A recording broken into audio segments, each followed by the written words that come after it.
Hi guys, welcome to Counterfire. My name is Connor, and today we're going to be breaking down the dramas between Vaush, Destiny, PV, Brianna Wu, and others. If you're looking for me to throw people under the bus, that isn't happening, but I think I can add much needed context to the chronology and actions taken by various people to help explain the blending of the online political space and the real-world political scene, what it achieved, and where it can mature.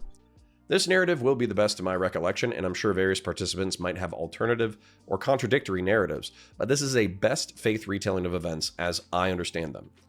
It kind of starts with the 2020 election. Biden landed what I think and a lot of other people think was a surprise victory, making Donald Trump a one-term president.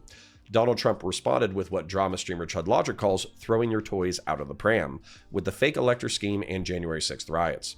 Democrats knew that they needed all hands on deck to defeat Trump soundly in the next election, and they were looking for alternative ways to reach out to the electorate. Popular political streamers Vaush, Ian Kaczynski, and Destiny Stephen Bennell both went to bat for Joe Biden in the 2020 election and even did some events that had real-world political impact. Vaush fundraised for several left-wing charitable organizations including the Palestinian Children's Relief Fund and Progressive Victory, and Destiny ran two canvassing events, one in Georgia and another in Nebraska, out of considerable personal expense. Those canvassing events were met with public controversy and logistical issues that had Destiny wondering publicly how much he would participate in future electoral politics. Sam, the head of Progressive Victory, had an idea that many had probably thought about, but no one had actually executed.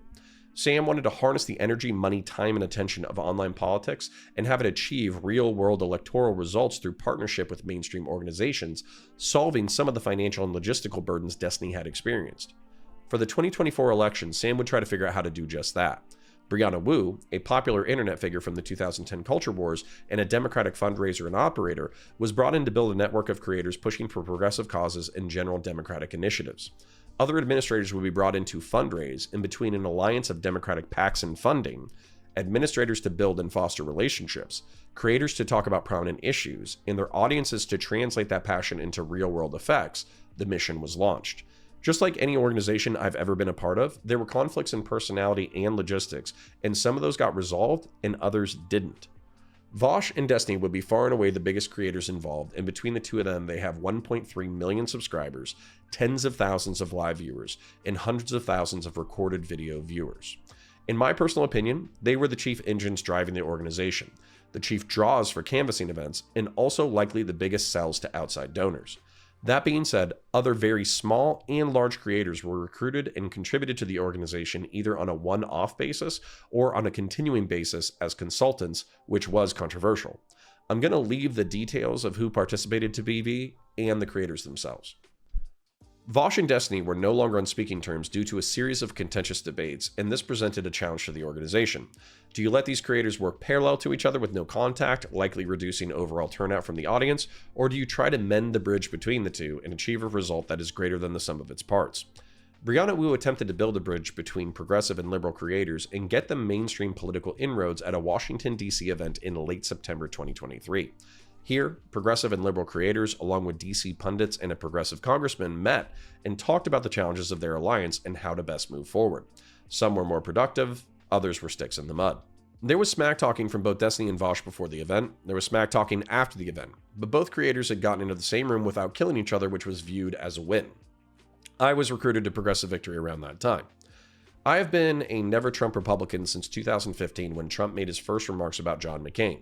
I've been open and vocal about my disdain for Trump, populism, and the MAGA movement, and have taken my fair share of slings and knives to the back over supporting conservatives to a point, but then calling out their excesses on panel shows and one-on-one debates. Brianna Wu recruited me to the organization with the following pitch: come to meetings and help progressives and liberals sell their message to conservative voters, and also tell them when they're going too far. Help bring a level of maturity and experience to the room that 20-year-old creators who have never held a real job might need to polish their message.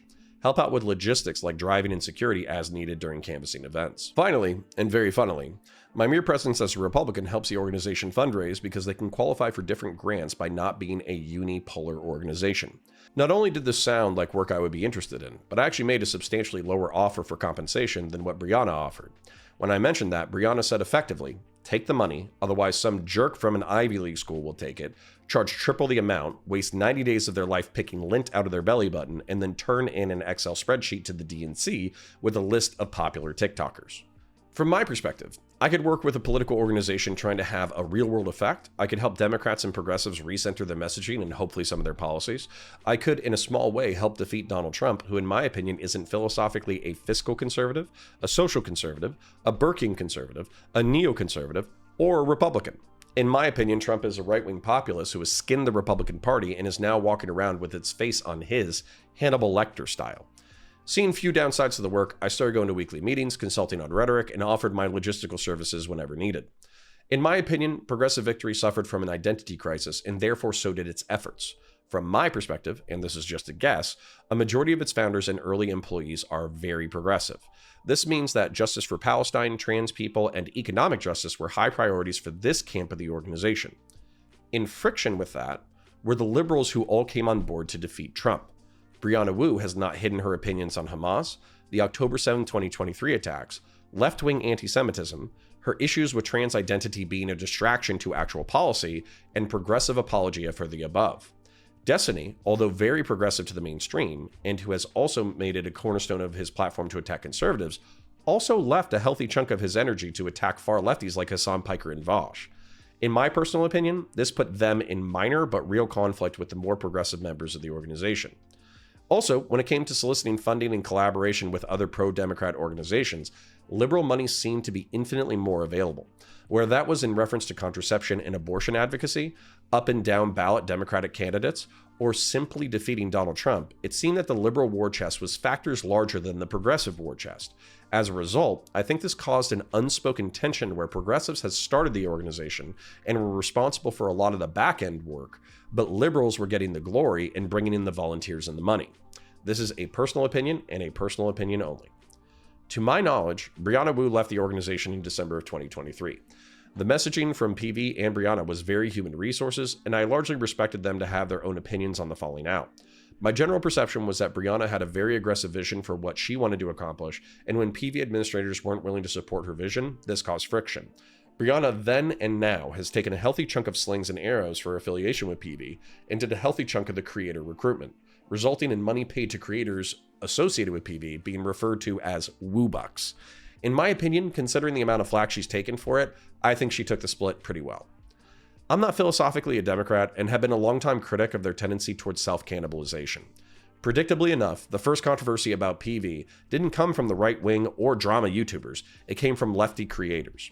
Reservoir and Beckett, veteran streamers of the Twitch politics scene, began quote-unquote exposing the mission of Progressive Victory. They believed that PV was intentionally concealing its efforts to promote the Democratic cause because of a Twitch terms of service stipulation that any political activity on the site must be voluntary and that Twitch's payment system can't be used for fundraising. To my knowledge, no concealment was intended. In my personal opinion, no one had thought that far ahead. Beckett and Reservoir repeatedly took the creator Wick TV to task for his lack of disclosure, and drama streamer Queeman specifically objected to smaller creators who could not survive in the ecosystem alone, receiving compensation from any organization that inorganically propped them up. Beckett was very passionate about his objections, believing that what made online politics special was that it was gaming chair pundits in the comfort of their own living rooms, offering their earnest opinions without undue exterior influence. By introducing money into the equation, outside politics had corrupted the space, and now no one could trust anyone else's opinion to be genuine. While acknowledging his passion and objection and agreeing that there should have been more disclosure, I believe the following. This is the next frontier of politics. Steve Bannon correctly observed that politics is downstream from culture, and some creators have embraced that with reckless abandon. Increasingly, social media entertainment platforms like the Joe Rogan Experience, Jubilee, Whatever Podcast, Fresh and Fit, Hassan Piker, Destiny, and Vaush are shaping the conversation around the culture war and therefore politics. Mainstream political shows also seem to be drifting towards culture war personalities and debates, with prime examples being Tucker Carlson and Piers Morgan. Domestic political campaigns are not the only ones who recognize value in shaping America's online discussions, with the Tenet media revelations showing that Russia funded dissident right-wing media personalities to advocate for Trump and against Ukraine. Finally, I don't see a conflict of interest in a pro-Democrat organization paying mostly Democrats to advocate for a favorable Democratic outcome. In my opinion, this is no different than the Daily Wire, The Blaze, Censored TV, or The Steven Crowder Show.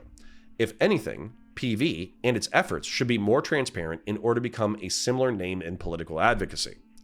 In my opinion, Beckett and Reservoir are the equivalent of wagon settlers traveling across the great American West, complaining about the gold rush pioneers threatening to come up right behind them. And just like the gold rush, a lot of money and a lot of speculation flies around, with only a little bit of it catching solid results. That being said, the solid results are stinking impressive. Between canvassing operations, phone banking hours, and pure networking, Progressive Victory made 1.6 million voter contacts related to the 2024 election.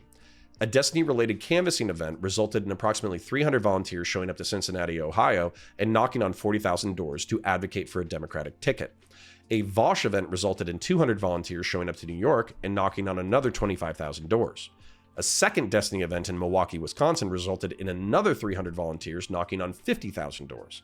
An additional 250,000 doors were knocked by what's known as canvassing houses.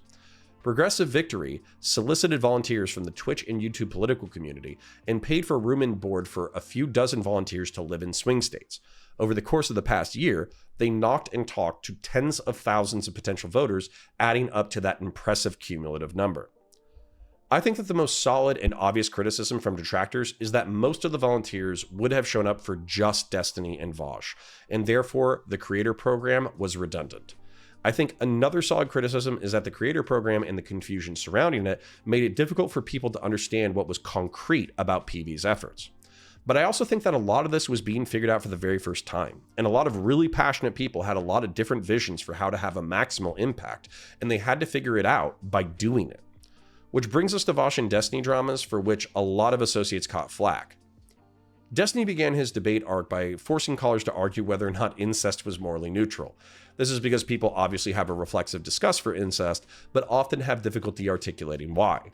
Scores of callers came into Destiny's stream to argue the issue, assuming they would have an easy dunk, but found that they had to explain all the variables leading to them to their conclusion, and then also had to explain how various factors like protection, homosexuality, promiscuity, and emotional harm weren't presumed variables, but instead factors that had to be overcome. This landed Destiny in plenty of controversy, but also landed him a healthy chunk of fans who watched him argumentatively dance circles around people who thought that they could make him look foolish with a few sentences and emotional appeals. This was just the beginning of Destiny often taking a hyperbolic stance in public, challenging creators and callers to argue with him, and then making them look foolish. This argumentative personality, of course, won Destiny plenty of fans, but it climaxed in the winter of 2020, with Destiny coming out against the Black Lives Matter riots and even saying the rioting needs to stop. If it takes white redneck militia dudes mowing down dipshit protesters that think they can torch buildings at 10 p.m., then at this point they have my blessing. End quote. Vaush and his community had recently fallen out with Destiny over the Kyle Rittenhouse shooting, and so this clip was mass reported to get Steven suspended from Twitch, costing him tens of thousands of dollars. Subsequently, Destiny came out against trans women participating in competitive sports based on evidence he believed conferred them an unfair advantage, and after a series of debates, he was permanently banned from Twitch, costing him hundreds of thousands of dollars annually. These incidents, among many others, made him difficult to work with, losing him friendships and sponsors. Progressive Victory ignored this, believing that the audience he could mobilize would be worth whatever flack they caught for their association, and they were largely correct. Now let's do Vaush and the lolly horse drama, which then uncovered his previous dramas. In February of 2024, Vaush accidentally revealed to his stream his pornography folder. Among its contents is what's called loli content. These are cartoon depictions of underage characters engaged in sex acts. This falls into a gray area of the law because while depictions of real minors engaged in sex acts are legally prohibited to possess and punished harshly, cartoon depictions are illegal in some jurisdictions, but legal in others. The worst content revealed by internet sleuths are cartoon depictions of a flat-chested waitress engaged in fellatio, a flat-chested and presumably underage girl in a bathing suit engaged in fellatio, a horse engaging physically with a girl with developed physical characteristics while a flat-chested girl licks the rear end of the horse, two girls with very young faces but developed chests milking a horse, two physically underdeveloped girls engaged in a threesome. The revelation of cartoon pornographic depictions of minors called into question a whole host of Vaush's previous dramas. Vaush had been previously excoriated for sexually harassing an autistic girl who refuses advances multiple times. Vaush, similar to Destiny's incest analogy, had used child pornography as an analogy for the ill-gotten gains of international capitalism for debate purposes. Vaush would argue it was morally analogous to sweatshop labor, rare mineral extraction, child labor, and animal consumption. The obvious issue that all these things are obviously bad and you shouldn't gleefully participate in them. There are dozens, maybe hundreds of clips of Vaush doubling and tripling down on these arguments that were then used to bludgeon Vaush with during the drama. A member of Vaush's community had pretended to be an underage girl to engage with a conservative member of his audience, and although no explicit messages were shared, Vaush used those message logs as evidence to harass this conservative audience member and repeatedly call him a pedophile. Vaush debated the controversial figure Mr. Girl, disconnected from the call early, and used the call to grandstand about how, number 1, Mr. Girl was a pedophile, and 2, how degenerate and sick Lollygon was. The loli horseporn debacle began a 60-day drama coverage spree by the commentary community and was even fodder for H3H3 Productions, meticulously covering the fallout. Keffels, a trans left-wing creator accused of stealing money from a GoFundMe, and Tipster, a degenerate commentary creator with a knack for defending loli content consumers, went to Vaush's defense, but were largely swept away by the public outcry. PV was silent on the matter and continued to work with Vaush after the incident. I privately asked if they took issue with me commenting on it, and they stated that they did not care about creators taking potshots at each other, as that was the nature of the space. However, seeing the sheer volume of complaints they were dealing with, the massive public coverage going Vaush's way, and my own comparative smallness as a creator, I chose not to speak on the matter. I was brought onto Chud Logic's channel to take a verbal lashing from multiple creators for my lack of criticism. This is because I had just gotten done the month prior criticizing Chud Logic for normalizing an open loli content consumer known as food shops. I'm not going to relitigate it, and I understand the criticisms. I was harsh to Chud Logic over going soft on a lolicon enjoyer, and a month later, when someone in my periphery is exposed, I suddenly have nothing to say. This isn't because people can't guess my opinions. They know them. This isn't because covering the issue would add something substantial. It wouldn't. The issue was talked to death, and creators 100 times my size had annihilated Vaush's reputation from orbit. The issue was that I associated with a pro-Democrat PAC that Vaush was also working for, and because of our shared goal of defeating Trump, I wasn't throwing punches. In my personal opinion, the critics didn't care about my silence. They were hoping that I would be the straw that broke the camel's back, leading to a Vaush meltdown. To be clear, I don't think cartoon depictions of a thing make that thing any less serious. Some people argue that cartoon pornography depicting minors is just fiction, and people consume all sorts of horrible things like fictional depictions of torture and violence. I would argue that if I found somebody who was sexually or emotionally gratified off of depictions of torture, I would consider that person a freak worthy of shunning. I would also argue that if someone was sexually or emotionally gratified off of unjust violence and was obsessed with murder or genocide on behalf of the aggressor, I would also see that as a serious red flag. And so, in all seriousness, I think Vaush likely has an ephebophilic attraction that he gratifies with cartoon pornography that he justified to himself as permissible because he's a lefty sexual degenerate. I find a lot of lefties to be sexual degenerates, and so while it is disgusting, it's not surprising. I was willing to hold my tongue until the election was over. The election is over, and it turns out I think pedophilia in loli content is bad, and find those who excuse or promote it to be vile human beings. Shocking opinion, I'm sure. No one could have guessed back in February. Which brings us to the end result. Despite the impressive numbers, the hundreds if not thousands of volunteers, the months of work, the millions of phone calls, the hundreds of thousands of doors knocked, it turns out the economic recovery from COVID was too anemic, people didn't care about the threat to our Republican system Donald Trump poses, and they just want less war, cheaper gas and groceries, and a secure border. These are things that Trump promises, but I am very skeptical that he can deliver. Back when I was on the hippy dippy roundtable, I had excoriated electoralism as a massive waste of time and energy. I had seen our campaign system as a giant popularity contest that takes some of the most egotistical, monomaniacal, power-hungry freaks on the planet, props them up as candidates, and then burns a mountain of cash and an oil's field worth of energy to deliver 10% of the promised legislative outcome. I still feel that way, and if anything, I think I'm going to be focusing on political criticism and community development outside of our electoral system just because of how predictably disappointing this election cycle has been. This is not a knock on any of the volunteers, any of the canvassers, any of the creators, or any of the voters. Voting every few years on who wields power and how is the least you can do to maximize the good and minimize the harm in society. However, to fix our ills, it is going to take a lot more than that. I admire Sam for taking on this massive project. I admire the efforts PV took on to effect a result. I admire the creators for mobilizing their audiences, and I admire the audience members who came out to volunteer. Them getting out of the house, touching grass, and working towards a positive result was actually pretty white-pilling. In my heart of hearts, though, I wish it were something else. I wish that our political community was organized towards self-improvement of the individual, volunteering to help with community building and disaster relief, helping each other pursue ambitions. That's the work that I most want to do, and I'm going to be spending a lot of time over the next few weeks and months thinking about how to do that. Which brings us to the end for now. Like, share, subscribe, dislike, comment down below. Appreciate you. Catching the next one. Godspeed.